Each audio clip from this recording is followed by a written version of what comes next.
Gati smita prekshana bhashanadishu. Krishna's, their prekshan, ikshan means looking, and vasha, vashavi nirod brajavasha. So they're talking like Krishna, they're remembering Krishna's smita prekshana. There's different ways of looking or glancing at someone. Glancing with happiness, glancing with joy, glancing with anger, glancing with envy, glancing with jealousy. There's different ways. So here it says smita prekshana. They're glancing, their glances are smiling because they're trying to capture the smiling and anurag of Krishna's heart, which was mentioned yesterday in verse 2, that Krishna was, they remember that Krishna is looking at them with anuraga smita, intense loving mood is coming from his eyes. So now when they say, I am Krishna, one gopi looks at the other and says, I am Krishna, then she has to have those same loving glances of Krishna. And the same, so that in the same speech, they're trying to imitate his speech. So you can imagine the abalas, they're called abala. Bala means strong, like Balaram, Bala. But abala means not so. They're strong.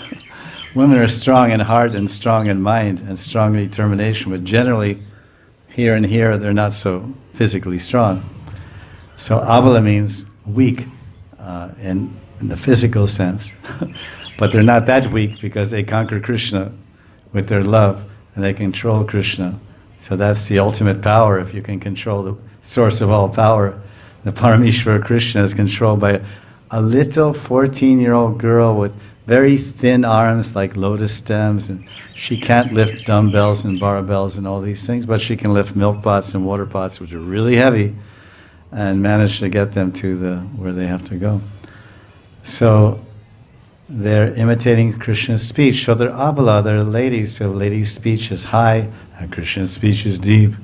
So you can imagine when ladies, like men, try to speak like ladies in some drama, then they have to effect a high-pitched voice. Well, then if women try to depict a man in drama, then they have to go some octaves down the scale. Hey, I am Krishna. And the gopis, oh yeah, you're, because it says Bhashanadishu. So beginning with his glances and his speech, because that's what captures everyone. Everyone is captured by the glances and the speech. Someone looks at you with very romantic and interested eyes and attracted eyes, and you're registering something in your mind that it seems there's some, let's say, chemistry going on here between the two people, and then if some speech comes, then it will be sealed and confirmed. Because you get the message from the face and the eyes, the ikshana, smita prekshana, but then the bhashanadishu. So beginning with the glances, the gopis are looking at each other like Krishna, I'm Krishna. Then they speak, oh, Priyaji, you're so beautiful, you're so talented. Because bhasha means speech. So they're imitating Krishna's speech. So one gopi I'm Krishna.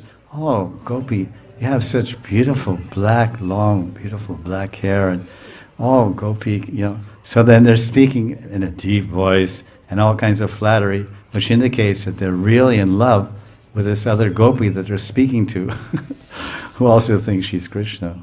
So again, remember, the overriding theme of the discussion is we're describing madness, pramad.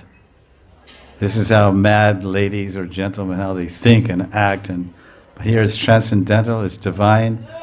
And hearing about this is purifying and elevating and transforming, and will bring us to the platform we desire, which is the service of Radharani's lotus feet. Because the gopis, they show the way. The Gopi Bhav Anugata.